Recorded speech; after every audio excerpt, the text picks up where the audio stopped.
ਵਾਹਿਗੁਰੂ ਜੀ ਕਾ ਖਾਲਸਾ ਵਾਹਿਗੁਰੂ ਜੀ ਕੀ ਫਤਿਹ। ਜੁਗੋ ਜੁਗ ਅਟਲ ਸਤਿਗੁਰੂ ਮਹਾਰਾਜ ਸ਼ਬਦ ਗੁਰੂ। ਬਾਣੀ ਗੁਰੂ ਗੁਰੂ ਹੈ ਬਾਣੀ, ਵਿੱਚ ਬਾਣੀ ਅੰਮ੍ਰਿਤ ਸਾਰੇ। ਗੁਰਬਾਣੀ ਕਹੈ ਸੇਵਕ ਜਨ ਮਾਨੈ, ਪ੍ਰਤੱਖ ਗੁਰੂ ਨਿਸਤਾਰੇ।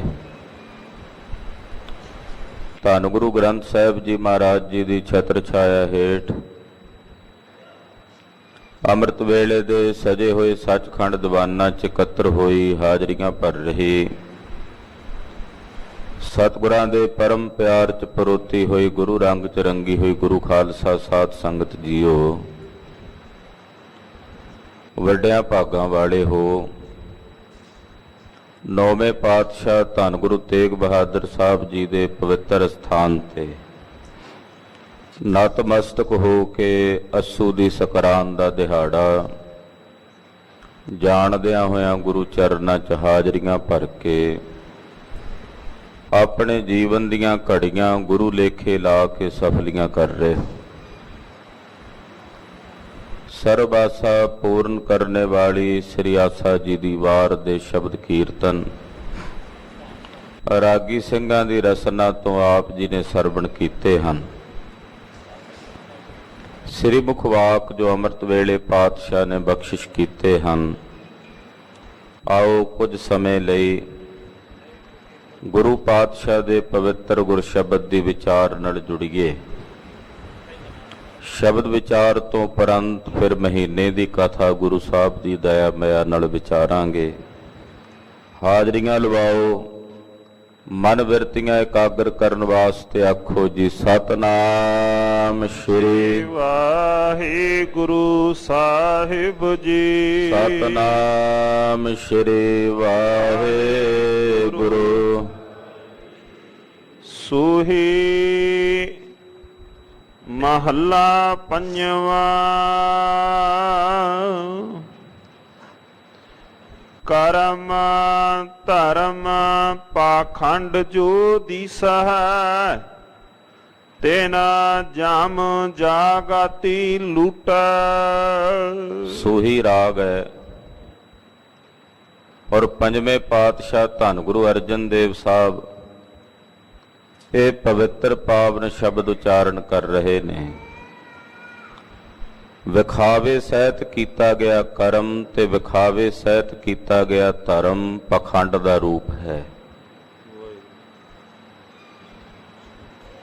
ਜਿਹੜਾ ਕਰਮ ਵਿਖਾਵੇ ਲਈ ਕੀਤਾ ਜਾਏ ਜਾਂ ਜਿਹੜਾ ਧਰਮ ਵਿਖਾਵੇ ਲਈ ਧਾਰਨ ਕੀਤਾ ਜਾਵੇ, ਉਹ ਕਰਮ ਤੇ ਧਰਮ ਧੰਦਾ ਬਣ ਜਾਂਦਾ। ਜਿੱਥੇ ਪਖੰਡ ਹੈ ਉਹ ਧੰਦਾ ਹੈ। ਵਰਤਮਾਨ ਦੇ ਸਮੇਂ ਵਿੱਚ ਬਹੁਤ ਸਾਰੇ ਐਸੇ ਕਰਮ ਨੇ ਜੋ ਕੀਤੇ ਜਾ ਰਹੇ ਨੇ ਕੇਵਲ ਇੱਕ ਧੰਦੇ ਵਜੋਂ।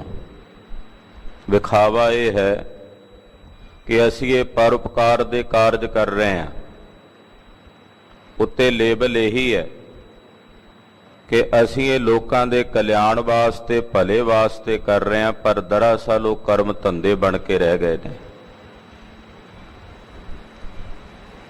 ਇਕਨਾਂ ਨੇ ਆਖਿਆ ਕਿ ਵੇਖੋ ਜੀ, ਅਸੀਂ ਇਹ ਸੇਵਾ ਦਾ ਕਾਰਜ ਕਰ ਰਹੇ ਹਾਂ। ਪੁੱਛਿਆ ਵੀ ਕੀ ਸੇਵਾ ਕਰਦੇ ਹੋ? ਕਹਿੰਦੇ ਜੀ ਆਹ ਵੇਖੋ ਖੂਹ ਹੈ, ਰਸਤੇ ਦੇ ਵਿੱਚ ਹੈ। ਲੋਕ ਆਉਂਦੇ ਜਾਉਂਦੇ ਨੇ, ਵਿੱਚ ਜਦੋਂ ਡਿੱਗਦੇ ਨੇ ਤੇ ਅਸੀਂ ਰੱਸਾ ਪਾ ਕੇ ਬਾਹਰ ਕੱਢ ਲੈਂਦੇ। ਆ ਹੁਣ ਤਾਈਂ ਪਿਛਲੇ 1 ਮਹੀਨੇ ਦੇ ਦੌਰਾਨ ਅਸੀਂ 500 ਤੋਂ ਵੱਧ ਬੰਦੇ ਖੂਹ ਵਿੱਚੋਂ ਡਿੱਗੇ ਬਾਹਰ ਕੱਢੇ ਨੇ। ਜਦੋਂ ਬਾਹਰ ਨਿਕਲਦੇ ਨੇ ਸਾਡਾ ਧੰਨਵਾਦ ਕਰਕੇ ਜਾਂਦੇ ਨੇ, ਦੁਬਾਰਾ ਵੀ ਆ ਕੇ ਸਾਨੂੰ ਕਈ ਵਾਰੀ ਮਿਲਦੇ। ਉਹਨਾਂ ਆਖਿਆ ਵੀ ਪਿਛਲੇ ਕਈ ਮਹੀਨਿਆਂ ਤੋਂ ਅਸੀਂ ਇਹ ਸੇਵਾ ਕਰ ਰਹੇ ਹਾਂ। ਸੈਂਕੜੇ ਬੰਦੇ ਅਸੀਂ ਵਿੱਚੋਂ ਕੱਢ ਚੁੱਕੇ ਹਾਂ ਖੂਹ ਚੋਂ ਡਿੱਗੇ ਹੋਏ। ਉਹ ਕਹਿਣ ਲੱਗੇ ਵੀ ਖੂਹ ਦੇ ਵਿੱਚ ਜਦੋਂ ਡਿੱਗ ਜਾਂਦੇ ਨੇ ਉਦੋਂ ਹੀ ਕੱਢਦੇ ਹੋ। ਜੇ ਤੁਸੀਂ ਪਹਿਲਾਂ ਹੀ ਖੂਹ ਦੇ ਆਲੇ ਦੁਆਲੇ ਕੋਈ ਇਹੋ ਜਿਹੀ ਵਾੜ ਲਾ ਦਿਓ ਵੀ ਅਗਲਾ ਖੂਹ ਸਮਝ ਜਾਵੇ ਵੀ ਇੱਥੇ ਖੂਹ ਹੈ, ਉਹ ਡਿੱਗੇ ਹੀ ਨਾ। ਕਹਿੰਦੇ ਜੀ ਫਿਰ ਤਾਂ ਸਾਡੀ ਸੇਵਾ ਬੰਦ ਹੋ ਜੂ, ਵਾਹਿਗੁਰੂ ਵਾਹਿਗੁਰੂ। ਸਾਡੀ ਸੇਵਾ ਸਮਾਪਤ ਹੋ ਜੂ, ਇਹ ਅਸੀਂ ਐਸੀ ਸੇਵਾ ਕਰ ਰਹੇ ਹਾਂ। ਹੁਣ ਤੁਸੀਂ ਇਹਨੂੰ ਸੇਵਾ ਕਹੋਗੇ ਕਿ ਧੰਦਾ ਕਹੋਗੇ? ਧੰਦਾ ਹੈ ਨਾ, ਉਹ ਸਾਡਾ ਅਹਿਸਾਨਮੰਦ ਹੋ ਕੇ ਜਾਵੇਗਾ, 10-20 ਨੂੰ ਹੋਰ ਸਾਡੇ ਬਾਰੇ ਦੱਸੇਗਾ। ਅੱਜ ਦੇ ਵਰਤਮਾਨ ਸਮੇਂ ਵਿੱਚ ਕੁਝ ਇਹੋ ਜਿਹੇ ਕਰਮ ਹੋ ਰਹੇ ਨੇ ਜੋ ਧੰਦਾ ਬਣ ਕੇ ਰਹਿ ਗਏ ਨੇ। ਵਿਖਾਵਾ ਕਰਨਾ, ਹਜ਼ਾਰਾਂ ਲੋਕਾਂ ਵਿੱਚ ਡਿੰਗਾਂ ਪੁੱਟ ਕੇ ਲੋਕਾਂ ਨੂੰ ਦੱਸਣਾ ਮੈਂ ਇਹ ਚੰਗਾ ਕਰਮ ਕਰਦਾ। ਪੰਜਵੇਂ ਪਾਤਸ਼ਾਹ ਨੇ ਸੈਂਕੜੇ ਵਰੇ ਪਹਿਲੋਂ ਹੀ ਹੁਕਮ ਕੀਤਾ ਕਿ ਜਿਸ ਕਰਮ 'ਚ ਵਿਖਾਵਾ ਆਵੇ, ਜਿਸ ਧਰਮ 'ਚ ਵਿਖਾਵਾ ਆਵੇ, ਉਹ ਪਖੰਡ ਹੈ ਤੇ ਉਹ ਕਰਮ ਧਰਮ ਨੂੰ ਜੰਮਾਂ ਨੇ ਜੁਗਾਤ ਵਜੋਂ ਹੀ ਲੁੱਟ ਲੈਣਾ, ਉਹ ਅੱਗੇ ਤੱਕ ਨਾਲ ਨਹੀਂ ਨਿਭਣਾ। ਜੁਗਾਤ ਕਹਿੰਦੇ ਨੇ ਟੈਕਸ ਨੂੰ, ਕਰ ਨੂੰ, ਮਸੂਲ ਨੂੰ। ਉਹ ਕਰ ਲਾ ਕੇ ਜੰਮਾਂ ਨੇ ਪਹਿਲਾਂ ਹੀ ਰਸਤੇ 'ਚ ਖੋਹ ਲੈਣਾ, ਕਿਉਂਕਿ ਵਿਖਾਵੇ ਸਹਿਤ ਕੀਤਾ ਗਿਆ ਕਰਮ ਧਰਮ ਹੈ। ਧਰਮ ਵਿਖਾਵੇ ਦਾ ਵਿਸ਼ਾ ਨਹੀਂ ਹੈ। ਧਰਮ ਦਾ ਸੰਸਕ੍ਰਿਤ ਦਾ ਸ਼ਬਦ ਹੈ ਤ੍ਰੀ ਧਾਤੂ, ਉੱਥੋਂ ਬਣਿਆ ਧਰਮ ਧਾਰਨ ਕਰਨ ਦਾ ਵਿਸ਼ਾ। ਜੋ ਅਸੀਂ ਸ਼ੁਭ ਗੁਣ ਧਾਰਨ ਕਰਨੇ ਨੇ ਉਹਨੂੰ ਧਾਰਮਿਕ ਧਰਮ ਕਹਿੰਦੇ ਹਨ। ਤੇ ਕਿਸੇ ਨੂੰ ਵਿਖਾਵੇ ਵਾਸਤੇ ਜੇ ਕੇਵਲ ਧਾਰਮਿਕ ਚਿੰਨ੍ਹ ਅਸੀਂ ਗ੍ਰਹਿਣ ਕਰ ਲਈਏ ਤਾਂ ਗੁਰਦੇਵ ਨੇ ਉਹਨੂੰ ਭੇਖੀ ਕਿਹਾ। ਉਹਨੂੰ ਭੇਖੀ ਕਿਹਾ। ਭੇਖ ਦਿਖਾਏ ਜਗਤ ਕੋ ਲੋਗਨ ਕੋ ਬਸ ਕੀਨ, ਅੰਤ ਕਾਲ ਕਾਤੀ ਕਟਿਓ ਬਾਸ ਨਰਕ ਮੋ ਲੀਨ। ਇਹੋ ਜੇ ਭੇਖ ਦਾ ਗੁਰਦੇਵ ਨੇ ਖੰਡਨ ਕੀਤਾ। ਜੇ ਉਸ ਭੇਖ ਨਾਲ ਜੁੜੀਆਂ ਹੋਈਆਂ ਜ਼ਿੰਮੇਵਾਰੀਆਂ ਨੂੰ ਗ੍ਰਹਿਣ ਨਹੀਂ ਕੀਤਾ, ਮੈਂ ਗਾਤਰੇ ਕਿਰਪਾਨ ਪਾ ਲਵਾਂ, ਲੰਮਾ ਚੋਲਾ ਵੀ ਧਾਰਦਾ ਹਾਂ, 5 ਕੱਕਿਆਂ ਦਾ ਧਾਰਨੀ ਹਾਂ, ਅੰਮ੍ਰਿਤਧਾਰੀ ਵੀ ਹਾਂ, ਪਰ ਇੱਕ ਅੰਮ੍ਰਿਤਧਾਰੀ ਸਿੱਖ ਦੀ ਜ਼ਿੰਮੇਵਾਰੀ ਕੀ ਆਪਣੇ ਪ੍ਰਤੀ, ਪੰਥ ਪ੍ਰਤੀ? ਉਹਨਾਂ ਜ਼ਿੰਮੇਵਾਰੀਆਂ ਤੋਂ ਕਿਨਾਰਾ ਕਰਕੇ ਬੈਠਾ ਰਵਾਂ, ਨਾ ਕਰਾਂ ਨਿਤਨੇਮ, ਨਾ ਪੜ੍ਹਾਂ ਬਾਣੀ, ਨਾ ਗੁਰੂ ਕੇ ਦਰਸ਼ਨ, ਤੇ ਉੱਦਾਂ ਕਹਾਂ ਜੀ ਮੈਂ ਅੰਮ੍ਰਿਤਧਾਰੀ ਸਿੰਘ ਹਾਂ। ਫਿਰ ਇਹੋ ਜਿਹੇ ਸਿੰਘ ਨੂੰ ਤੁਸੀਂ ਸਿੰਘ ਥੋੜੀ ਕਹੋਗੇ, ਫਿਰ ਭੇਖੀ ਕਹੋਗੇ ਨਾ। ਜੇ ਉਸ ਭੇਖ ਨਾਲ ਜੁੜੀ ਜ਼ਿੰਮੇਵਾਰੀ ਨੂੰ ਨਹੀਂ ਪਹਿਚਾਣਿਆ, ਸੰਨਿਆਸੀਆਂ ਨੇ ਭੇਖ ਧਾਰਨ ਕੀਤਾ, ਉਹਦੇ ਨਾਲ ਉਹਨਾਂ ਦੀ ਜ਼ਿੰਮੇਵਾਰੀ ਸੀ ਕਿ ਸਮਾਜ ਨੂੰ ਸਿੱਧੇ ਰਸਤੇ ਪਾਉਣਾ। ਪਰ ਜਦੋਂ ਆਪ ਹੀ ਭ੍ਰਸ਼ਟ ਹੋ ਗਏ ਤੇ ਸਮਾਜ ਨੂੰ ਸਿੱਧੇ ਰਸਤੇ ਕੀ ਪਾਉਣਾ ਸੀ, ਉੱਥੇ ਫਿਰ ਉਹਨਾਂ ਦੇ ਭੇਖ ਦਾ ਵੀ ਖੰਡਨ ਹੈ। ਕੋਈ ਵੀ ਕਰਮ, ਕੋਈ ਵੀ ਧਰਮ ਉਦੋਂ ਤੱਕ ਪਖੰਡੀ ਬਣ ਕੇ ਰਹੇਗਾ ਜਦੋਂ ਤੱਕ ਉਸ ਕਰਮ ਤੇ ਧਰਮ ਦੇ ਪਿੱਛੇ ਵਿਖਾਵੇ ਦੀ ਬਿਰਤੀ ਹੈ। ਅਸੀਂ ਕੋਈ ਕਰਮ ਕਰੀਏ, ਕਿਸੇ ਤੇ ਕੀ ਅਹਿਸਾਨ ਹੈ ਭਾਈ? ਮੈਂ ਸੁਬਾਹ ਅੰਮ੍ਰਿਤ ਵੇਲੇ ਉੱਠ ਕੇ ਇਸ਼ਨਾਨ ਕਰਾਂ, ਬਾਣੀ ਪੜ੍ਹਾਂ ਜਾਂ ਨਿਤਨੇਮ ਕਰਾਂ, ਜਾਂ ਕਿਸੇ ਭੁੱਖੇ ਨੂੰ ਰੋਟੀ ਖਵਾਵਾਂ, ਇਹ ਕਿਸੇ ਦੂਜੇ ਤੇ ਕੀ ਅਹਿਸਾਨ ਹੈ ਭਾਈ? ਆਪਣੇ ਭਲੇ ਵਾਸਤੇ ਕਰ ਰਹੇ ਹਨ, ਆਪਣੀ ਕਲਿਆਣ ਵਾਸਤੇ ਕਰ। ਅਸੀਂ ਅਹਿਸਾਨ ਕਰਦੇ ਹਾਂ। ਵੇਖੋ ਜੀ, ਇੰਨੇ ਸਾਲਾਂ ਤੋਂ ਅਸੀਂ ਗੁਰਦੁਆਰੇ ਆਉਨੇ ਆ, ਕੰਮ ਕਰਦੇ ਹਾਂ। ਜੇ ਆ ਕੇ ਕਰਦੇ ਹੋ, ਇਹਦੇ ਵਿੱਚ ਭਾਈ ਤੁਸੀਂ ਕਿਸੇ ਦੇ ਉੱਤੇ ਕੀ ਪਰਉਪਕਾਰ ਕਰਦੇ ਹੋ? ਆਪਣੇ ਭਲੇ ਵਾਸਤੇ ਕਰ ਰਹੇ ਹੋ ਨਾ, ਆਪਣੀ ਕਲਿਆਣ ਵਾਸਤੇ ਕਰ ਰਹੇ ਹੋ। ਅਸੀਂ ਦਾਵਾ ਕਰਕੇ ਵਿਖਾਵਾ ਕਰਨ ਦੀ ਬਿਰਤੀ ਰੱਖਦੇ ਹਾਂ ਵੀ ਦੂਜਾ ਕਹੇ ਹਾਂ ਜੀ ਵਾਹ ਜੀ ਵਾਹ। ਸਾਡੇ ਕੰਨ ਆਪਣੇ ਕੀਤੇ ਹੋਏ ਕਰਮ ਤੋਂ ਬਾਅਦ ਵਾਹ ਜੀ ਵਾਹ ਸੁਣਨਾ ਚਾਹੁੰਦੇ ਆ। ਸਾਡੇ ਕੰਨ ਇਹ ਨਹੀਂ ਸੁਣਨਾ ਚਾਹੁੰਦੇ ਕਿ ਕੋਈ ਸਾਡੇ 'ਚ ਕਮੀ ਕੱਢੇ ਜਾਂ ਸਾਨੂੰ ਕਿਸੇ ਪ੍ਰਕਾਰ ਦੀ ਕੋਈ ਸਹੀ ਬਾਤ ਕਹਿ ਕੇ ਉਪਦੇਸ਼ ਦੇਵੇ। ਸਾਡੇ ਕੰਨ ਕੇਵਲ ਤਾਂ ਕੇਵਲ ਸਾਡੇ ਕੀਤੇ ਹੋਏ ਕਰਮ ਤੋਂ ਬਾਅਦ ਵਾਹ ਵਾਹ ਸੁਣਨਾ ਚਾਹੁੰਦੇ ਨੇ, ਭਾਵੇਂ ਉਸ ਕਰਮ ਨਾਲ ਅਸੀਂ ਮਾੜਾ ਹੀ ਕੀਤਾ ਹੋਵੇ। ਗੁਰਸਿੱਖ ਦਾ ਕਰਮ ਗੁਰੂ ਦੀ ਕਿਰਪਾ ਵਾਸਤੇ ਆ। ਕੁਝ ਵੀ ਕਰੇ ਉਹਦੇ ਪਿੱਛੇ ਇੱਕੋ ਮਨਸਾ ਹੁੰਦੀ ਹੈ ਸਿੱਖ ਦੀ, ਮੇਰਾ ਸਤਿਗੁਰੂ ਮੇਰੇ ਤੇ ਰੀਝ ਪਏ। ਇਹ ਕਰਮ ਮੇਰੇ ਲਈ ਸ਼ਿੰਗਾਰ ਉਦੋਂ ਤੱਕ ਸ਼ਿੰਗਾਰ ਬਣ ਕੇ ਸਫਲੇ ਹੋਣਗੇ ਜਦੋਂ ਮੇਰਾ ਸਾਈਂ, ਮੇਰਾ ਪਤੀ ਮੇਰੇ ਵੱਲ ਨਜ਼ਰ ਕਰਕੇ ਵੇਖ ਲਵੇ, ਨਹੀਂ ਤਾਂ ਇਹ ਸ਼ਿੰਗਾਰ ਕਿਸੇ ਕੰਮ ਦੇ ਨਹੀਂ। ਤੋ ਵਿਖਾਵੇ ਸਹਿਤ ਕੀਤੇ ਗਏ ਕਰਮ ਤੇ ਧਰਮ ਨੂੰ ਗਰੀਬ ਨਵਾਜ ਪਾਤਸ਼ਾਹ ਕਹਿੰਦੇ ਜੰਮ ਜੁਗਾਤ ਵਜੋਂ ਲੁੱਟ ਲੈਂਦੇ ਹਨ। ਨਿਰਵਾਣ ਕੀਰਤਨ ਗਾਵਹੁ ਕਰਤੇ ਕਾ ਨਿਮਖ ਸਿਮਰਤ ਜਿਤ ਛੂਟਾ। ਕਲਯੁਗ ਦਾ ਸਮਾਂ, ਇਹਦੇ ਚ ਪਖੰਡ ਦਾ ਬੋਲ ਬਾਲਾ ਵੱਧ ਹੁੰਦਾ। ਕੋਈ ਜਿੰਨਾ ਵਿਖਾਵਾ ਕਰੇ ਉਹਦੀ ਓਨੀ ਪ੍ਰਤਿਸ਼ਠਾ, ਉਹਦੀ ਓਨੀ ਪੂਜਾ। ਜਿਹੜਾ ਕੋਈ ਵਿਖਾਵੇ ਤੋਂ ਰਹਿਤ ਹੋ ਕੇ ਸਰਲ ਸਿੱਧਾ ਹੋਵੇ, ਕਹਿੰਦੇ ਜੀ ਇਹਨੂੰ ਕੀ ਪਤਾ ਹੈ, ਫਲਾਣੇ ਦਾ ਧਰਮ ਵੇਖੋ ਜੀ, ਫਲਾਣੇ ਦੀ ਬਿਰਤੀ ਵੇਖੋ ਜੀ। ਜਿੰਨਾ ਕੋਈ ਵੱਧ ਤਾਮ ਝਾਮ ਕਰੇ, ਜਿੰਨਾ ਕੋਈ ਵੱਧ ਖਲਾਰਾ ਜਾਂ ਖਲਾਰੇ, ਉਹਨੂੰ ਕਹਿੰਦੇ ਜੀ ਇਹ ਚੰਗਾ। ਕਲਯੁਗ ਦਾ ਸਮਾਂ, ਪਖੰਡ ਦੀ ਪੂਜਾ ਵੱਧ ਹੁੰਦੀ ਹੈ। ਗਰੀਬ ਨਵਾਜ ਗੁਰੂ ਨਾਨਕ ਸਾਹਿਬ ਦੇ ਘਰ ਵਿੱਚ ਦੋ ਚੀਜ਼ਾਂ ਦਾ ਪੁਰਜੋਰ ਖੰਡਨ ਹੈ, ਜੋ ਗੁਰਦੇਵ ਨੇ ਗਰਜਵੇਂ ਸ਼ਬਦਾਂ ਵਿੱਚ ਕੀਤਾ। ਪਹਿਲਾ ਪਖੰਡ ਹੈ ਤੇ ਦੂਜਾ ਜ਼ੁਲਮ ਹੈ। ਜਿੱਥੇ ਪਖੰਡ ਹੁੰਦਾ ਵੇਖਿਆ, ਗੁਰੂ ਬਾਬਾ ਜੀ ਆਪ ਗਏ ਚੱਲ ਕੇ ਸੂਰਜ ਗ੍ਰਹਿਣ ਦੇ ਮੇਲੇ ਤੇ, ਹਰਿਦੁਆਰ ਜਾ ਕੇ ਕਹਿੰਦੇ ਪਖੰਡ ਹੈ। ਤੇ ਜੇ ਜ਼ੁਲਮ ਹੁੰਦਾ ਵੇਖਦੇ ਆ ਤੇ ਇਬਨਾਬਾਦ ਦੀ ਧਰਤੀ ਤੇ ਜਾ ਕੇ ਕਹਿੰਦੇ ਬਾਬਰ ਤੂੰ ਬਾਬਰ ਨਹੀਂ ਜਾਬਰ ਹੈ। ਪਖੰਡ ਤੇ ਜ਼ੁਲਮ ਦਾ ਖੰਡਨ ਗੁਰੂ ਬਾਬਾ ਜੀ ਦੇ ਘਰ ਵਿੱਚੋਂ ਪੁਰਜੋਰ ਸ਼ਬਦਾਂ ਵਿੱਚ ਹੋਇਆ। ਪਖੰਡ ਨੂੰ ਗੁਰਦੇਵ ਨੇ ਸਵੀਕਾਰ ਨਹੀਂ ਕੀਤਾ, ਅੰਗੀਕਾਰ ਨਹੀਂ ਕੀਤਾ। ਜਦੋਂ 33 ਸਵਈਏ ਪੜ੍ਹੀਏ, ਕਲਗੀਧਰ ਸੁਆਮੀ ਸ੍ਰੀ ਗੁਰੂ ਗੋਬਿੰਦ ਸਿੰਘ ਸਾਹਿਬ ਜੀ ਦੀ ਸੁੰਦਰ ਸ਼ਾਹ ਰਚਨਾ ਹੈ 33 ਸਵਈਏ, ਜਿਹਦੇ ਚੋਂ ਆਪ ਜੀ ਪੜ੍ਹਦੇ ਹੋ ਨਾ, ਜਾਗਤ ਜੋਤ ਜਪੈ ਦਿਸ ਬਾਸਰ, ਏਕ ਬਿਨਾ ਮਨ ਨੈਕ ਨ ਆਨੈ, ਪੂਰਨ ਪ੍ਰੇਮ ਪ੍ਰਤੀਤ ਸਜਾ ਬਰਤ, ਗੋਰ ਮੜੀ ਮਟ ਭੂਲ ਨ ਮੰਨੈ। ਉਹਨਾਂ ਸਵਈਆਂ ਵਿੱਚ ਹੀ ਪਖੰਡ ਦਾ ਖੰਡਨ ਗੁਰਦੇਵ ਨੇ ਇਹੋ ਜਿਹੇ ਪੁਰਜੋਰ ਸ਼ਬਦਾਂ 'ਚ ਕੀਤਾ। ਤੇ ਫਿਰ ਖੰਡਨ ਕਰਦਿਆਂ ਕਰਦਿਆਂ ਕਲਗੀਧਰ ਸੁਆਮੀ ਕਹਿੰਦੇ ਆਖਨ ਭੀਤਰ ਤੇਲ ਕੋ ਡਾਰ ਕਾ ਲੋਗਨ ਨੀਰ ਬਹਾਏ ਦਿਖਾਵੈ। ਉਹ ਪਖੰਡੀਓ ਦੰਭੀਓ, ਅੱਖਾਂ ਵਿੱਚ ਤੇਲ ਪਾ ਕੇ ਸਰੋਂ ਦਾ ਲੋਕਾਂ ਨੂੰ ਫਿਰ ਆਪਣੀਆਂ ਅੱਖਾਂ ਦੀ ਚਮਕ ਵਿਖਾ ਕੇ ਤੇ ਫਿਰ ਨੇਤਰਾਂ 'ਚੋਂ ਨੀਰ ਵਹਾ ਕੇ ਵਿਖਾਉਂਦੇ ਹੋ। ਲੇਖਾ ਦੇਣਾ ਪੈਣਾ ਪਰਮੇਸ਼ਰ ਦੇ ਘਰ। ਕਹਿੰਦੇ ਜੀ ਪਖੰਡ ਕੀਤੇ ਬਿਨਾ ਕੁਝ ਮਿਲਦਾ ਨਹੀਂ। ਪਖੰਡ ਨਾ ਕਰਾਂਗੇ ਤੇ ਲੋਕ ਆ ਕੇ ਪੂਜਾ ਨਹੀਂ ਕਰਦੇ, ਪੁੱਛ ਗਿੱਛ ਨਹੀਂ ਕਰਦੇ। ਕਹਿੰਦੇ ਡਿੰਬ ਕਰੇ ਬਿਨ ਪਈਅਤ ਨਾਹੀ। ਪਖੰਡ ਕੀਤੇ ਬਿਨਾ ਜੀ ਮਿਲਦਾ ਨਹੀਂ ਕੁਝ। ਲੋਕ ਨਹੀਂ ਕਹਿੰਦੇ ਵਾਹ ਵਾਹ, ਪਖੰਡ ਕਰੋ ਤੇ ਲੋਕ ਕਹਿੰਦੇ ਵਾਹ ਜੀ ਵਾਹ, ਨਾਲੇ ਆ ਕੇ ਮਾਇਆ ਰੱਖਦੇ ਆ, ਮੂਹਰੇ ਅਰਦਾਸਾਂ ਕਰਾਉਂਦੇ ਆ। ਲਓ ਮਹਾਰਾਜ, ਪਰ ਕਲਗੀਧਰ ਸੁਆਮੀ ਕਹਿੰਦੇ ਉਹ ਦੁਨੀਆ ਦੇ ਲੋਕੋ ਸੁਣੋ, ਡਿੰਬਨ ਮੈਂ ਪਰਮੇਸ਼ਰ ਨਾਹੀ। ਡਿੰਬਨ ਕਹਿੰਦੇ ਨੇ ਪਖੰਡੀਆਂ ਨੂੰ, ਇਹਨਾਂ ਪਖੰਡੀਆਂ 'ਚ ਰੱਬ ਨਹੀਂ ਗੇ, ਇੱਥੇ ਪਰਮੇਸ਼ਰ ਨਹੀਂ ਹੈ।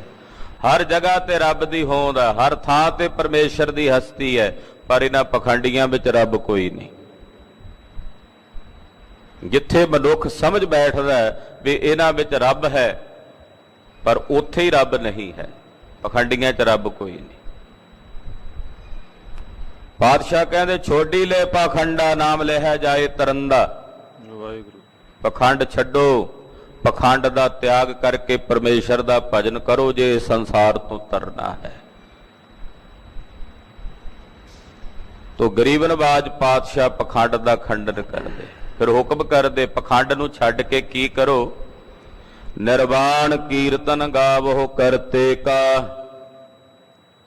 ਨਿਰਵਾਣ ਇੱਕ ਐਸੀ ਪਦਵੀ ਹੈ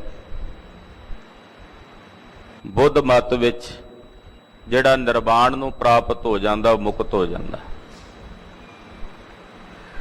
ਨਿਰਵਾਣ ਉਸ ਅਵਸਥਾ ਦਾ ਨਾਮ ਹੈ ਜਿੱਥੇ ਜਾ ਕੇ ਕੋਈ ਖਵਾਹਿਸ਼, ਕੋਈ ਚਾਹਨਾ, ਕੋਈ ਇੱਛਾ ਨਾ ਰਹੇ, ਉਹਨੂੰ ਕਹਿੰਦੇ ਨੇ ਨਿਰਵਾਣ। ਪਰਮੇਸ਼ਰ ਦਾ ਨਾਮ ਵੀ ਨਿਰਵਾਣ ਹੈ, ਅਕਾਲ ਪੁਰਖ ਨੂੰ ਵੀ ਨਿਰਵਾਣ ਕਹਿੰਦੇ। ਬਾਣ ਨਾਮ ਹੁੰਦਾ ਆਦਤ ਦਾ।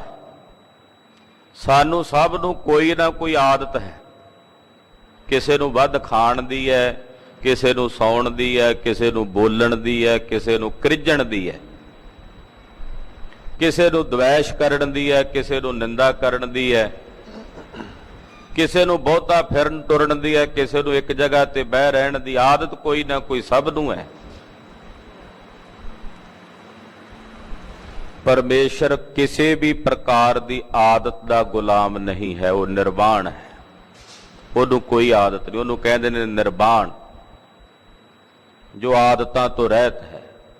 ਬਾਣ ਨਾਮ ਆਦਤ ਦਾ, ਨਿਰ ਨਾਮ ਰਹਿਤ ਦਾ ਹੈ। ਜੋ ਆਦਤਾਂ ਤੋਂ ਰਹਿਤ ਵਾਹਿਗੁਰੂ ਪਾਰ ਬ੍ਰਹਮ ਪਰਮੇਸ਼ਰ, ਉਹਨੂੰ ਕਹਿੰਦੇ ਨੇ ਨਿਰਵਾਣ। ਕਹਿੰਦੇ ਉਸ ਨਿਰਵਾਣ ਪਰਮੇਸ਼ਰ ਦਾ ਕੀਰਤਨ ਗਾਵੋ। ਦੂਸਰਾ ਅਰਥ ਏਦਾਂ ਵੀ ਕੀਤਾ, ਨਿਰਵਾਣ ਕਾਮਨਾ ਰਹਿਤ ਹੋ ਕੇ, ਇੱਛਾ ਰਹਿਤ ਹੋ ਕੇ ਪਰਮੇਸ਼ਰ ਦਾ ਕੀਰਤਨ ਕਰੋ। ਗੁਰੂ ਕਾ ਕੀਰਤਨੀਆਂ ਕੀਰਤਨ ਕਰਨ ਵੇਲੇ ਮਨ 'ਚ ਕੋਈ ਖਵਾਹਿਸ਼ ਨਾ ਰੱਖੇ।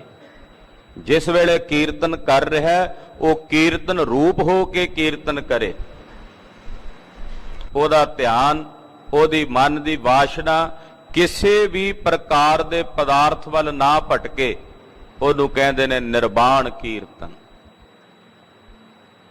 ਜੋ ਭਾਈ ਸ਼ਾਮ ਸਿੰਘ ਜੀ ਕਰਦੇ ਗੁਰੂ ਰਾਮਦਾਸ ਸਾਹਿਬ ਦੇ ਦਰਬਾਰ 'ਚ, ਜੋ ਰਾਗੀ ਹੀਰਾ ਸਿੰਘ ਜੀ ਕਰਿਆ ਕਰਦੇ ਸਨ, ਜੋ ਭਾਈ ਸਾਹਿਬ ਭਾਈ ਰਣਧੀਰ ਸਿੰਘ ਜੀ ਕਰਿਆ ਕਰਦੇ ਸਨ, ਇਹ ਕੀਰਤਨ ਨਿਰਵਾਣ ਕੀਰਤਨ ਹੈ।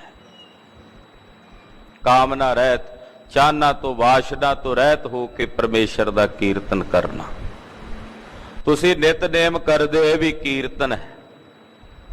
ਇਹ ਕਥਾ ਹੋ ਰਹੀ ਹੈ, ਇਹ ਵੀ ਕੀਰਤਨ ਹੈ। ਸਿਮਰਨ ਕਰ ਰਹੇ ਹੋ, ਉਹ ਵੀ ਕੀਰਤਨ ਹੈ ਪਰਮੇਸ਼ਰ ਦਾ। ਕੋਈ ਵੀ ਕਰਮ ਕਰ ਰਹੇ ਹੋ, ਕੀਰਤਨ ਹੈ ਨਿਰੰਕਾਰ ਦਾ। ਸੇਵਾ ਕਰ ਰਹੇ ਹੋ, ਕੀਰਤਨ ਹੈ। ਇਸ ਕੀਰਤਨ ਨੂੰ ਕਰਦਿਆਂ ਮਨ ਵਿੱਚ ਕੋਈ ਕਾਮਨਾ, ਕੋਈ ਚਾਹਨਾ ਹੋਣੀ ਨਾ, ਉਹਨੂੰ ਕਹਿੰਦੇ ਨੇ ਨਿਰਵਾਣ ਕੀਰਤਨ। ਜਪਜੀ ਸਾਹਿਬ ਦੀ ਪਾਵਨ ਬਾਣੀ ਵਿੱਚ ਉਹਨੀਆਂ ਪੰਕਤੀਆਂ ਅਸੀਂ ਨਹੀਂ ਪੜ੍ਹਦੇ ਜਿੱਡੀ ਅਰਦਾਸ ਵਿੱਚ ਸਾਡੀਆਂ ਕਾਮਨਾਵਾਂ ਦੀਆਂ ਪੰਕਤੀਆਂ ਜੁੜ ਜਾਂਦੀਆਂ। ਇਹ ਵੀ ਮਿਲ ਜੇ, ਉਹ ਵੀ ਹੋ ਜੇ, ਆ ਵੀ ਹੋ ਜੇ, ਇਹ ਵੀ ਨਾ ਰਵੇ, ਫਲਾਣੇ ਦਾ ਕੱਖ ਨਾ ਰਹੇ, ਮੈਨੂੰ ਆ ਮਿਲ ਜੇ, ਫਲਾਣੇ ਦਾ ਵਪਾਰ ਬੰਦ ਹੋਵੇ, ਮੇਰਾ ਚੱਲੇ। ਤੇ ਫਿਰ ਕਹਿੰਦੇ ਅਸੀਂ ਗੁਰੂ ਕੇ ਸਿੱਖ ਹਾਂ। ਸੇਵਾ ਕਰਤ ਹੋਏ ਨਿਹਕਾਮੀ, ਤਿਸ ਕੋ ਹੋਤ ਪ੍ਰਾਪਤ ਸੁਆਮੀ। ਕਾਮਨਾ ਰਹਿਤ ਹੋਣਾ। ਸਾਧਨਾ ਵਿੱਚ ਜਿਤਨੀ ਜਿਤਨੀ ਸੁਰਤ ਉੱਪਰ ਉੱਠਦੀ ਚਲੀ ਜਾਂਦੀ ਹੈ, ਕਾਮਨਾਵਾਂ ਦਾ ਬੋਝ ਉਨਾ ਹੀ ਹੌਲਾ ਹੁੰਦਾ ਚਲਿਆ ਜਾਂਦਾ। ਕੋਈ ਜਿੰਨਾ ਜ਼ਿਆਦਾ ਉਚਾਈ ਤੇ ਜਾਣ ਲੱਗੇ, ਉਹਨੂੰ ਆਪਣੇ ਤਨ ਤੇ ਰੱਖਿਆ ਹੋਇਆ ਕੋਈ ਵੀ ਬੋਝਾ ਭਾਰ ਜ਼ਿਆਦਾ ਭਾਰਾ ਪ੍ਰਤੀਤ ਹੋਣ ਲੱਗ ਪੈਂਦਾ। ਮਾਊਂਟ ਐਵਰੈਸਟ ਦੀ ਚੋਟੀ ਤੇ ਸਭ ਤੋਂ ਪਹਿਲਾ ਮਨੁੱਖ ਜਿਹੜਾ ਚੜ੍ਹਿਆ,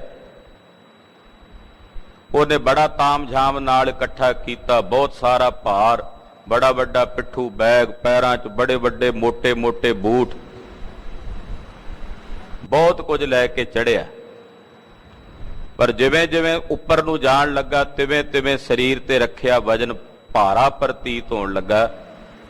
ਪਹਿਲਾਂ ਬੈਗ ਵਿੱਚੋਂ ਕੇਵਲ ਜ਼ਰੂਰਤ ਦੀਆਂ ਵਸਤੂਆਂ ਰੱਖ ਕੇ ਵਾਧੂ ਦੀਆਂ ਵਸਤੂਆਂ ਹੌਲੇ-ਹੌਲੇ ਕੱਢਦਾ ਚਲਿਆ ਜਾਂਦਾ। ਅਖੀਰ ਨੂੰ ਸਾਰਾ ਹੀ ਪਿੱਠੂ ਬੈਗ ਲਾ ਕੇ ਸੁੱਟਣਾ ਪਿਆ। ਸਿਖਰ ਤੇ ਜਦੋਂ ਪਹੁੰਚਿਆ ਤੇ ਕੇਵਲ ਉਹਦੇ ਤਨ ਤੇ ਜਿਹੜੇ ਉਹਨੇ ਵਸਤਰ ਧਾਰਨ ਕੀਤੇ ਸਨ ਉਹੀ ਰਹਿ ਗਏ, ਹੋਰ ਉਹਦੇ ਕੋਲ ਕੁਝ ਵੀ ਨਹੀਂ ਸੀ। ਸਾਧਨਾ ਕਰਦਿਆਂ ਜਿਵੇਂ ਜਿਵੇਂ ਸੁਰਤ ਉੱਪਰ ਉੱਠਦੀ ਹੈ, ਇਹ ਕਾਮਨਾਵਾਂ ਬੋਝਾ ਪ੍ਰਤੀਤ ਹੋਣ ਲੱਗ ਪੈਂਦੀਆਂ ਨੇ, ਭਾਰ ਪ੍ਰਤੀਤ ਹੋਣ ਲੱਗ ਪੈਂਦਾ।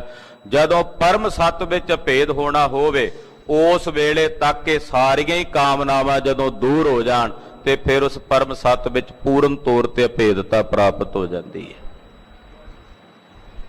ਪਰਮੇਸ਼ਵਰ ਵਿੱਚ। ਇਸ ਕਰਕੇ ਗੁਰਦੇਵ ਕਹਿੰਦੇ ਕਾਮਨਾ ਤੋਂ, ਵਾਸ਼ਨਾ ਤੋਂ ਰਹਿਤ ਹੋ ਕੇ ਉਸ ਕਰਤਾ ਪੁਰਖ ਪਰਮੇਸ਼ਰ ਦਾ ਕੀਰਤਨ ਗਾਵੋ। ਕੈਸੇ ਕਰਤਾ ਪੁਰਖ ਪਰਮੇਸ਼ਰ ਦਾ ਕੀਰਤਨ ਗਾਵੋ? ਉਹ ਰੱਬ ਕਿਹੋ ਜਿਹਾ ਹੈ? ਕਹਿੰਦੇ ਜਿਸ ਦੇ ਇੱਕ ਨਿਮਖ ਮਾਤਰ ਦੇ ਸਿਮਰਨ ਨਾਲ ਜੀਵ ਜਨਮ ਮਰਨ ਤੋਂ ਛੁੱਟ ਜਾਂਦਾ ਹੈ। ਨਿਮਖ ਸਿਮਰਤ ਜਿਤ ਛੂਟੈ, ਜਿਸ ਰੱਬ ਦੇ ਇੱਕ ਨਿਮਖ ਮਾਤਰ ਸਿਮਰਨ ਦੁਆਰਾ ਹੀ ਇਹ ਜੀਵ ਜਨਮ ਮਰਨ ਤੋਂ ਛੁੱਟ ਜਾਂਦਾ, ਮੁਕਤ ਹੋ ਜਾਂਦਾ ਹੈ। ਕਹਿੰਦੇ ਐਸੇ ਕਰਤਾ ਪੁਰਖ ਪਰਮੇਸ਼ਰ ਦਾ ਕੀਰਤਨ ਗਾਵੋ। ਸੰਤ ਹੋ ਸਾਗਰ ਪਾਰ ਉਤਰੀਆ। ਇੱਥੇ ਸੰਤ ਹੋ ਸ਼ਬਦ ਸਾਨੂੰ ਸਾਰਿਆਂ ਨੂੰ ਸੰਬੋਧਨ ਕਰਕੇ ਕਹਿ ਰਹੇ ਨੇ, ਸਤ ਸੰਗਿਓ, ਸਾਧ ਸੰਗਤ ਕਰਨ ਵਾਲਿਓ, ਇਸ ਸਾਗਰ ਤੋਂ, ਇਸ ਸੰਸਾਰ ਤੋਂ ਪਾਰ ਉਤਰਨ ਦਾ ਯਤਨ ਕਰੋ। ਜੇ ਕੋ ਬਚਨ ਕਮਾਵੈ ਸੰਤਨ ਕਾ, ਸੋ ਗੁਰ ਪ੍ਰਸਾਦੀ ਤਰੀਆ। ਜੇ ਕੋਈ ਸਤਿਪੁਰਸ਼ਾਂ ਦਾ ਬਚਨ ਕਮਾਵੇ, ਸੰਤ ਜਨਾਂ ਦਾ ਬਚਨ, ਵੈਸੇ ਬਚਨ ਕਮਾਉਣ ਵਾਲੇ ਬਹੁਤ ਵਿਰਲੇ ਨੇ। ਹਾਂ, ਉਹਨਾਂ ਦੀ ਗਿਣਤੀ ਹੋ ਹੀ ਨਹੀਂ ਸਕਦੀ ਜਿਹੜੇ ਕਹਿੰਦੇ ਵੀ ਸਾਡਾ ਬਚਨ ਕੋਈ ਦੂਜਾ ਕਮਾਵੇ, ਸਾਨੂੰ ਨਾ ਕਮਾਉਣਾ ਪਵੇ। ਜੋ ਮੈਂ ਕਹਿਣਾ ਉਹ ਦੂਜਾ ਕਮਾਵੇ, ਮੈਨੂੰ ਨਾ ਕਿਸੇ ਦਾ ਕਿਹਾ ਬਚਨ ਕਮਾਉਣਾ ਪਵੇ। ਪਾਤਸ਼ਾਹ ਕਹਿੰਦੇ ਜੇ ਕੋਈ ਸਤਿਪੁਰਸ਼ਾਂ ਮਹਾਂਪੁਰਸ਼ਾਂ ਦਾ ਬਚਨ ਕਮਾਵੇਗਾ, ਜੇ ਕੋ ਬਚਨ ਕਮਾਵੇ ਸੰਤਨ ਕਾ। ਹਾਂ, ਸ਼ਰਤ ਹੈ, ਬਾ ਸ਼ਰਤ ਹੈ ਕਿ ਮਹਾਤਮਾ ਹੋਵੇ, ਸੰਤ ਹੋਵੇ, ਔਰ ਉਹ ਸੰਤ ਜੋ ਗੁਰੂ ਚਰਨਾਂ 'ਚ ਸਮਰਪਿਤ, ਗੁਰੂ ਚਰਨਾਂ 'ਚ ਅਭੇਦ। ਉਹ ਸੰਤ ਨਹੀਂ ਜਿਹੜਾ ਗੁਰੂ ਦੀ ਮਰਿਆਦਾ ਛੱਡ ਕੇ ਆਪਣੀ ਇੱਕ ਵੱਖਰੀ ਮਰਿਆਦਾ ਚਲਾਵੇ ਤੇ ਫਿਰ ਕਹੇ ਤੁਸੀਂ ਇਹਨੂੰ ਧਾਰਨ ਕਰੋ। ਜਿਹੜਾ ਗੁਰੂ ਦੇ ਚਰਨਾਂ 'ਚ ਸਮਰਪਿਤ ਹੈ, ਐਸਾ ਕੋਈ ਮਹਾਂਪੁਰਸ਼ ਬਚਨ ਕਰੇ ਤਾਂ ਉਹਨੂੰ ਕਮਾਵੇ, ਉਹਦੀ ਸਾਧਨਾ ਕਰੇ, ਉਹਦੇ ਤੇ ਫਿਰ ਗੁਰੂ ਦੀ ਕਿਰਪਾ ਵਰਤਦੀ ਹੈ। ਤੇ ਜਦੋਂ ਗੁਰੂ ਸਾਹਿਬ ਦਾ ਪ੍ਰਸਾਦ ਕਿਰਪਾ ਵਰਤਦੀ ਹੈ ਤਾਂ ਮਹਾਰਾਜ ਜੀ ਕਹਿੰਦੇ ਫਿਰ ਇਸ ਭਵ ਸਾਗਰ ਤੋਂ ਪਾਰ ਤਰੀਦਾ ਹੈ। ਰਹਾਉ ਕੋਟ ਤੀਰਥ ਮੱਜਨ ਇਸ਼ਨਾਨਾ, ਇਸ ਕਲ ਮਹਿ ਮੈਲ ਪਰੀਜੈ। ਪਾਤਸ਼ਾਹ ਕਹਿੰਦੇ ਕੋਈ ਕਰੋੜਾਂ ਤੀਰਥਾਂ ਤੇ ਜਾ ਕੇ ਇਸ਼ਨਾਨ ਕਰੇ, ਮੱਜਨ ਕਰੇ, ਤੇ ਮੁੜ ਕੇ ਆਖੇ ਜੀ ਮੇਰੀ ਮੈਲ ਧੋਤੀ ਗਈ ਹੈ, ਮੈਂ ਤਾਂ ਗੰਗਾ 'ਚ ਨਹਾ ਆਇਆ। ਅੱਜ ਕੱਲ ਦੇ ਜਿਹੜੇ ਪਾਪ ਨੇ ਉਹ ਵੀ ਬੜੇ ਤੇਜ਼ ਤੇ ਚਲਾਕ ਹੋ ਗਏ ਨੇ। ਜੇ ਬੰਦਾ ਚਲਾਕ ਹੈ ਤਾਂ ਪਾਪ ਉਹਦੇ ਤੋਂ ਵੱਧ ਚਲਾਕ ਹੋ ਗਏ।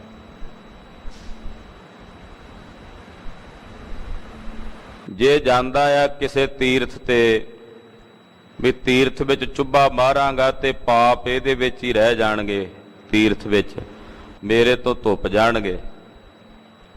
ਇਹਦੇ ਤੀਰਥ ਦੇ ਵਿੱਚ ਪ੍ਰਵੇਸ਼ ਕਰਨ ਤੋਂ ਪਹਿਲਾਂ ਹੀ ਪਾਪ ਇਹਨੂੰ ਛੱਡ ਕੇ ਕੰਢੇ ਤੇ ਬਹਿ ਜਾਂਦੇ, ਉਹ ਕਿਨਾਰੇ ਤੇ ਹੀ ਬਹਿ ਜਾਂਦੇ ਵੀ ਜਾਇਆ ਤੂੰ, ਸਾਨੂੰ ਖਤਮ ਕਰਨ ਥੋੜੀ ਆਇਆ ਹੋਇਆ, ਤੂੰ ਵਿਖਾਵਾ ਕਰਨ ਹੀ ਆਇਆ ਹੋਇਆ, ਵੀ ਜਾ। ਇਹ ਨਹਾ ਕੇ ਸੋਚਦਾ ਵੀ ਬਸ ਹੁਣ ਮੇਰੇ ਪਾਪ ਲੈ ਗਏ ਨੇ। ਉਹ ਤਾਂ ਕਿਨਾਰੇ ਤੇ ਪਹਿਲਾਂ ਹੀ ਸੀ, ਉੱਥੇ ਹੀ ਛੱਡ ਕੇ ਬਹਿ ਗਏ ਸੀ। ਆਪਣੇ ਨਾਲ ਹੋਰ ਵੀ ਉੱਥੇ ਆਲੇ ਦੁਆਲਿਓਂ ਕਈ ਸੱਦ ਲਏ। ਜਦੋਂ ਬਾਹਰ ਨਿਕਲਿਆ ਹੀ ਇਹਦੇ ਕੱਪੜੇ ਪਾਣ ਤੋਂ ਪਹਿਲਾਂ ਪਹਿਲਾਂ ਫੇਰ ਮੁੜ ਕੇ ਇਹਨੂੰ ਚੰਬੜ ਗਏ। ਪਾਪ ਵੀ ਤੇਜ਼ ਹੋ ਗਏ, ਚਲਾਕ ਹੋ ਗਏ, ਵੀ ਉਹਨੇ ਨਾਤਿਆਂ ਉਤਰੇ ਨਹੀਂ, ਦੁੱਗਣੇ ਹੋਰ ਚੜ ਗਏ। ਇਹ ਵਰਤਾਰਾ ਹੈ। ਪਾਤਸ਼ਾਹ ਕਹਿੰਦੇ ਹੁਣ ਕੋਈ ਤੀਰਥ ਤੇ ਜਾ ਕੇ ਇਸ਼ਨਾਨ ਕਰਕੇ ਆਖੇ ਵੀ ਮੇਰੇ ਪਾਪ ਧੋਤੇ ਗਏ ਨੇ। ਗੁਰਦੇਵ ਕਹਿੰਦੇ ਨਹੀਂ ਭਾਈ, ਸਗੋਂ ਕਲੀ ਕਾਲ ਦਾ ਸਮਾਂ, ਹੋਰ ਜ਼ਿਆਦਾ ਪਾਪ ਕਰਮਾਂ ਦੀ ਮੈਲ ਭਰ ਗਈ। ਇੱਥੇ ਤੀਰਥਾਂ ਨੂੰ ਨਹੀਂ ਮਹਾਰਾਜ ਜੀ ਨੇ ਖੰਡਿਆ, ਤੀਰਥਾਂ ਤੇ ਜਾ ਕੇ ਵਿਖਾਵਾ ਕਰਨ ਵਾਲਿਆਂ ਦਾ ਖੰਡਨ ਹੈ। ਕਿਸੇ ਧਰਮ ਸਥਾਨ ਤੇ ਜਾ ਕੇ ਉਸ ਧਰਮ ਸਥਾਨ ਦੀ ਮਰਿਆਦਾ ਤੋਂ ਬਾਹਰ ਚੱਲਣਾ, ਉਸ ਧਰਮ ਸਥਾਨ ਦੀ ਪਵਿੱਤਰਤਾ ਦਾ ਖਿਆਲ ਨਾ ਰੱਖਣਾ, ਉੱਥੇ ਜਾ ਕੇ ਆਪਣੀਆਂ ਆਪ ਹੁਦਰੀਆਂ ਕਰਨੀਆਂ ਤੇ ਮੁੜ ਕੇ ਆਖੇ ਜੀ ਮੈਂ ਤੀਰਥ ਯਾਤਰਾ ਕਰਕੇ ਆਇਆ, ਮੇਰੇ ਪਾਪ ਲੱਥ ਗਏ ਨੇ, ਤਾਂ ਉਸ ਬੰਦੇ ਦਾ ਬੜਾ ਵੱਡਾ ਭੁਲੇਖਾ ਹੈ, ਸਗੋਂ ਹੋਰ ਜ਼ਿਆਦਾ ਮੈਲ ਭਰ ਕੇ ਨਾਲ ਲੈ ਆਇਆ। ਕਪਾਲ ਮੋਚਨ ਬੜਾ ਵੱਡਾ ਮੇਲਾ ਲੱਗਦਾ। ਕਲਗੀਧਰ ਸਵਾਮੀ ਜੀ ਪੌਂਟਾ ਸਾਹਿਬ ਬਿਰਾਜਮਾਨ ਨੇ। ਸਿੰਘਾਂ ਨੂੰ ਕਹਿਣ ਲੱਗੇ ਚਲੋ ਇਸ ਵਾਰ ਗੁਰੂ ਨਾਨਕ ਸਾਹਿਬ ਦਾ ਪ੍ਰਕਾਸ਼ ਪੁਰਬ ਕੱਤਕ ਦੀ ਪੂਰਨਮਾਸ਼ੀ ਦਾ ਆਪਾਂ ਕਪਾਲ ਮੋਚਨ ਮਨਾਈਏ। ਉੱਥੇ ਪੂਰਨਮਾਸ਼ੀ ਨੂੰ ਮੇਲਾ ਲੱਗਦਾ। ਹੁਣ ਵੀ ਲੱਖਾਂ ਦੇ ਹਿਸਾਬ ਨਾਲ ਉੱਥੇ ਸੰਗਤ ਜਾਂਦੀ ਹੈ, ਇੱਥੋਂ ਪੰਜਾਬ ਚੋਂ ਵੀ ਗੁਰੂ ਨਾਨਕ ਸਾਹਿਬ ਦਾ ਪੁਰਬ ਮਨਾਉਣ, ਕਿਉਂਕਿ ਕਲਗੀਧਰ ਜੀ ਨੇ ਮਰਿਆਦਾ ਸ਼ੁਰੂ ਕੀਤੀ ਸੀ ਉੱਥੇ। ਤੇ ਹਿੰਦੂ ਧਰਮ ਦੇ ਵੀ ਬਹੁਤ ਸਾਰੇ ਵੀਰ ਸਨਾਤਨ ਧਰਮ ਨਾਲ ਉਸ ਤੀਰਥ ਤੇ ਆ ਕੇ ਆਪਣੇ ਪਾਪ ਲਾਉਂਦੇ ਆ। ਰਿਣ ਮੋਚਨ, ਕਪਾਲ ਮੋਚਨ, ਉੱਥੇ ਇਦਾਂ ਦੋ ਤਾਲ ਨੇ। ਕਲਗੀਧਰ ਜੀ ਜਦੋਂ ਆਏ ਤੇ ਵੇਖਿਆ ਵੀ ਤੀਰਥ ਦੇ ਉੱਤੇ ਲੋਕ ਫਿਰਦੇ ਨੇ। ਤੀਰਥ ਹੈ ਰਿਣ ਮੋਚਨ, ਕਪਾਲ ਮੋਚਨ, ਬੜੇ ਬੜੇ ਵੱਡੇ ਸਰੋਵਰ ਨੇ ਸੁੰਦਰ, ਤੇ ਉਹਨਾਂ ਤਾਲਾਬਾਂ ਦੇ ਕਿਨਾਰੇ ਤੇ ਹੀ ਕੋਈ ਪਿਸ਼ਾਬ ਕਰੀ ਜਾਂਦਾ, ਕੋਈ ਮਲ ਮੂਤਰ ਤਿਆਗੀ ਜਾਂਦਾ। ਵੀ ਇਹਨਾਂ ਨੂੰ ਕਿਸੇ ਪ੍ਰਕਾਰ ਦੇ ਤੀਰਥ ਦੀ ਪਵਿੱਤਰਤਾ ਦਾ ਕੋਈ ਬੋਧ ਹੀ ਨਹੀਂ। ਆਏ ਇੱਥੇ ਇਸ਼ਨਾਨ ਕਰਨ ਨੇ, ਫੈਲਾ ਗੰਦ ਰਹੇ ਨੇ। ਗੁਰਦੇਵ ਨੇ ਸਿੱਖਾਂ ਦੀ ਡਿਊਟੀ ਲਾਈ, ਕਲਗੀਧਰ ਜੀ ਨੇ ਜਥੇ ਬਣਾ ਦਿੱਤੇ ਸਿੰਘਾਂ ਦੇ। ਪਾਤਸ਼ਾਹ ਕਹਿੰਦੇ ਵੀ ਜਿਹੜਾ ਤੁਹਾਨੂੰ ਤੀਰਥ ਦੇ ਕਿਨਾਰੇ ਨੇੜੇ ਤੇੜੇ ਕੋਈ ਮਲ ਮੂਤਰ ਤਿਆਗਦਾ ਦਿਸੇ, ਨਾਲੇ ਤਾਂ ਚੰਗੀ ਤਰ੍ਹਾਂ ਉਹਨੂੰ ਚਾਟਾ ਛਕਾਉਣਾ, ਨਾਲੇ ਉਹਦੇ ਸਿਰੋਂ ਪੱਗ ਲਾ ਲੈਣੀ। ਸਿੰਘਾਂ ਆਖਿਆ ਮਹਾਰਾਜ ਸਤ ਬਚਨ, ਜਿਹੜਾ ਕੋਈ ਦਿਸੇ ਨਾਲੇ ਉਹਨਾਂ ਨੂੰ ਚਪੇੜਾਂ ਪੈਣ, ਨਾਲੇ ਪੱਗਾਂ ਲੈ ਜਾਣ, ਕਿਉਂਕਿ ਪੱਗ ਬੰਨਣ ਦਾ ਇਹੋ ਜਿਹੇ ਬੰਦੇ ਨੂੰ ਕੀ ਹੱਕ, ਜਿਹਨੂੰ ਇਹ ਨਹੀਂ ਪਤਾ ਵੀ ਧਰਮ ਸਥਾਨ ਦੀ ਮਰਿਆਦਾ ਕੀ ਹੁੰਦੀ ਹੈ। ਕਹਿੰਦੇ ਤਕਰੀਬਨ 1100 ਪੱਗਾਂ ਜਿਹੜੀਆਂ ਸੀ ਉਹ ਇਕੱਠੀਆਂ ਹੋ ਗਈਆਂ ਦੋਆਂ ਦਿਨਾਂ 'ਚ। ਨਾਲੇ ਮਹਾਰਾਜ ਕਲਗੀਧਰ ਦੀ ਸੋਭਾ ਹੋਈ, ਜਿਹੜੇ ਚੰਗੇ ਬੰਦੇ ਲੋਕ ਉੱਥੇ ਆਉਂਦੇ, ਮਹਾਰਾਜ ਜੀ ਇਹ ਤੁਸੀਂ ਵਧੀਆ ਕੀਤਾ, ਇਹਨਾਂ ਲੋਕਾਂ ਨੇ ਤੀਰਥਾਂ ਦੀ ਮਰਿਆਦਾ ਵਿਗਾੜੀ ਹੋਈ ਸੀ, ਇਹਨਾਂ ਨੂੰ ਇਹੀ ਦੰਡ ਮਿਲਣਾ ਚਾਹੀਦਾ ਸੀ।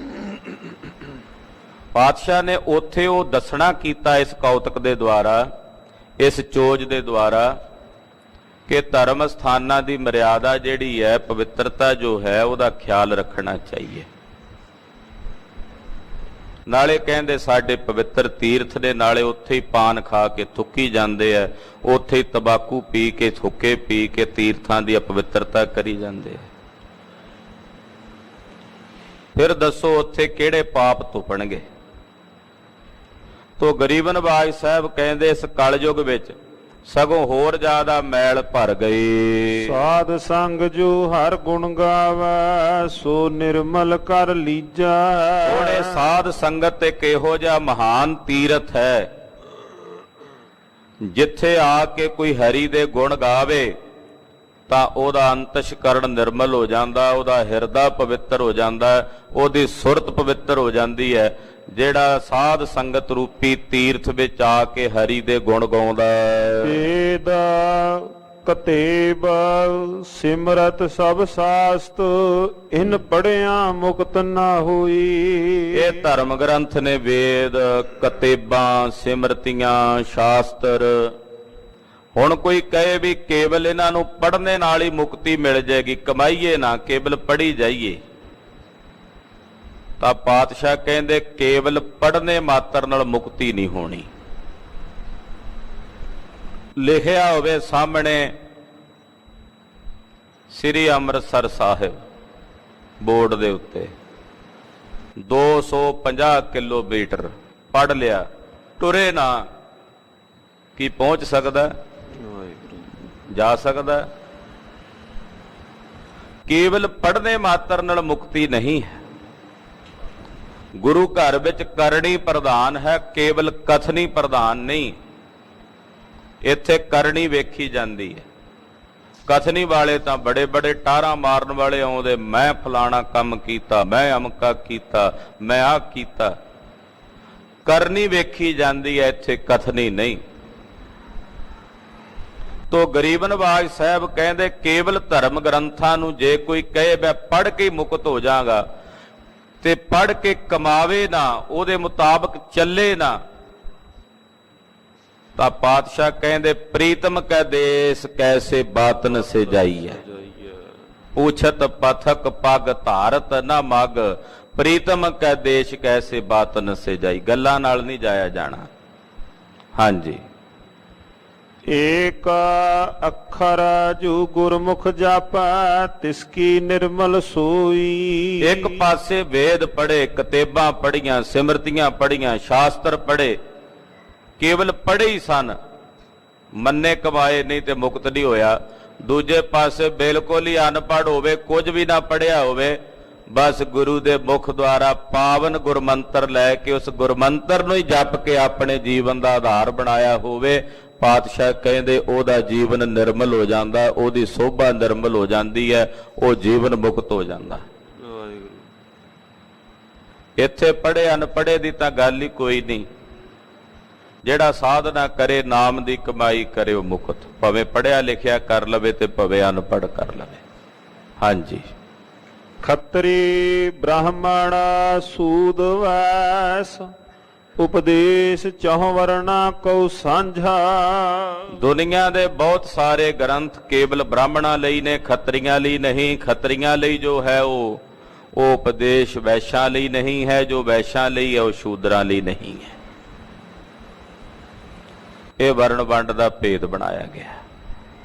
ਹਾਲਾਂਕਿ ਪਰਮ ਗਿਆਨ, ਬ੍ਰਹਮ ਗਿਆਨ, ਉਹਦਾ ਉਪਦੇਸ਼ ਹਰ ਇੱਕ ਮਨੁੱਖ ਮਾਤਰ ਨੂੰ ਹੈ, ਪਰ ਉਹਦੀ ਵੰਡ ਬਣਾ ਦਿੱਤੀ ਗਈ। ਪਾਤਸ਼ਾਹ ਕਹਿੰਦੇ ਭਾਵੇਂ ਕੋਈ ਖੱਤਰੀ ਹੈ, ਭਾਵੇਂ ਕੋਈ ਬ੍ਰਾਹਮਣ ਹੈ, ਭਾਵੇਂ ਕੋਈ ਸ਼ੂਦਰ ਹੈ ਤੇ ਭਾਵੇਂ ਕੋਈ ਵੈਸ਼ ਹੈ, ਸਤਿਗੁਰਾਂ ਦਾ ਉਪਦੇਸ਼ ਚਾਰਾਂ ਵਰਣਾਂ ਨੂੰ ਸਾਂਝਾ, ਚੌਂ ਵਰਣਾਂ ਨੂੰ। ਜੋ ਗੁਰੂ ਨਾਨਕ ਸਾਹਿਬ ਨੇ ਕਿਹਾ ਉਹ ਚੌਂ ਵਰਣਾਂ ਵਾਸਤੇ ਸਾਂਝਾ ਉਪਦੇਸ਼ ਹੈ। ਧਰਮ ਦੀ ਕਿਰਤ ਕਰੋ, ਨਾਮ ਜਪੋ, ਵੰਡ ਛਕੋ, ਪੂਰੇ ਸੰਸਾਰ ਵਾਸਤੇ ਸਾਂਝਾ ਉਪਦੇਸ਼ ਕੋਈ ਵੀ ਕਰੇ। ਆਕਾਸ਼ ਵਿੱਚ ਚਮਕਣੇ ਵਾਲੇ ਸੂਰਜ ਦੀ ਰੌਸ਼ਨੀ ਜਿਵੇਂ ਸਾਰਿਆਂ ਲਈ ਇੱਕੋ ਜੀ ਹੈ। ਕੋਈ ਉੱਲੂ ਹੋਵੇ, ਚਮ ਗਿੱਦੜ ਹੋਵੇ ਤੇ ਗੱਲ ਵੱਖਰੀ, ਨਹੀਂ ਤਾਂ ਸਭ ਨੂੰ ਇੱਕੋ ਜੀ ਰੋਸ਼ਨੀ ਦਿੰਦਾ। ਸਤਿਪੁਰਸ਼ਾਂ ਮਹਾਂਪੁਰਸ਼ਾਂ ਦੇ ਬੋਲੇ ਹੋਏ ਅੰਮ੍ਰਿਤ ਬੋਲ ਵੀ ਸਾਰੀ ਮਾਨਵਤਾ ਲਈ ਇੱਕੋ ਜਿਹੇ ਹੁੰਦੇ ਹੈ। ਕੋਈ ਚਮ ਗਿੱਦੜ ਉੱਲੂ ਦੇ ਸਮਾਨ ਉਹਨਾਂ ਬੋਲਾਂ ਦੀ ਕਦਰ ਨਾ ਪਛਾਣੇ ਤਾਂ ਗੱਲ ਵੱਖਰੀ। ਇਹਦੇ ਚ ਸੂਰਜ ਦਾ ਕੋਈ ਦੋਸ਼ ਨਹੀਂ, ਉਹਦੀ ਆਪਣੀ ਫਿਤਰਤ ਹੀ ਐਸੀ ਹੈ। ਤੋ ਸਾਹਿਬ ਜੀ ਦਾ ਪਾਵਨ ਉਪਦੇਸ਼ ਸੰਸਾਰ ਦੇ ਚੌ ਵਰਣਾਂ ਵਾਸਤੇ ਸਾਂਝਾ ਉਪਦੇਸ਼ ਹੈ। ਗੁਰਮੁਖ ਨਾਮ ਜਪੈ ਉਦਰਹਿ ਸੋ ਕਲਮ ਹੈ, ਘਟ ਘਟ ਨਾਨਕ ਮਾਝਾ। ਧੰਨ ਸ੍ਰੀ ਗੁਰੂ ਅਰਜਨ ਦੇਵ ਸਾਹਿਬ ਫਰਮਾਉਂਦੇ ਹਨ, ਜਿਹੜਾ ਗੁਰੂ ਦੇ ਮੁਖ ਦੁਆਰਾ ਅੰਮ੍ਰਿਤ ਨਾਮ ਲੈ ਕੇ ਪਰਮੇਸ਼ਰ ਦੇ ਨਾਮ ਨੂੰ ਜਪਦਾ ਹੈ ਇਸ ਕਲਯੁਗ ਵਿੱਚ, ਕਿਉਂਕਿ ਕਲੀ ਕਾਲ ਵਿੱਚ ਕੇਵਲ ਪਰਮੇਸ਼ਰ ਦੇ ਨਾਮ ਦਾ ਉਪਦੇਸ਼ ਮਹਾਰਾਜ ਜੀ ਨੇ ਦਿੱਤਾ ਹੈ। ਅਬ ਕੱਲੂ ਆਇਓ ਰੇ ਇੱਕ ਨਾਮ ਬੋਵੋ ਬੋਵੋ ਦਾ ਹੁਕਮ ਕੀਤਾ ਹੈ। ਤੇ ਜਿਹੜਾ ਵੀ ਕੋਈ ਮਾਈ ਭਾਈ ਇਸ ਕਲੀ ਕਾਲ ਦੇ ਸਮੇਂ 'ਚ ਗੁਰੂ ਦੇ ਮੁਖ ਦੁਆਰਾ ਪਰਮੇਸ਼ਰ ਦੇ ਅੰਮ੍ਰਿਤ ਨਾਮ ਨੂੰ ਲੈ ਕੇ ਜਪਦਾ ਹੈ, ਪਾਤਸ਼ਾਹ ਕਹਿੰਦੇ ਉਹ ਉਧਰ ਜਾਂਦਾ, ਉਹ ਮੁਕਤ ਹੋ ਜਾਂਦਾ ਹੈ। ਹੇ ਭਾਈ, ਐਸੇ ਪਰਮੇਸ਼ਰ ਦਾ ਜਾਪ ਜਪ ਜਿਹੜਾ ਘਟ ਘਟ ਵਿੱਚ ਵਸਦਾ ਹੈ। ਘਟ ਘਟ ਨਾਨਕ ਮਾਝਾ, ਜੋ ਘਟ ਘਟ ਵਿੱਚ ਵਸਦਾ, ਹਰ ਜਰਰੇ ਵਿੱਚ, ਹਰ ਕਣ ਵਿੱਚ ਵਸਦਾ ਹੈ। ਹੇ ਭਾਈ, ਉਸ ਦੇ ਪਵਿੱਤਰ ਅੰਮ੍ਰਿਤ ਨਾਮ ਨੂੰ ਜਪ।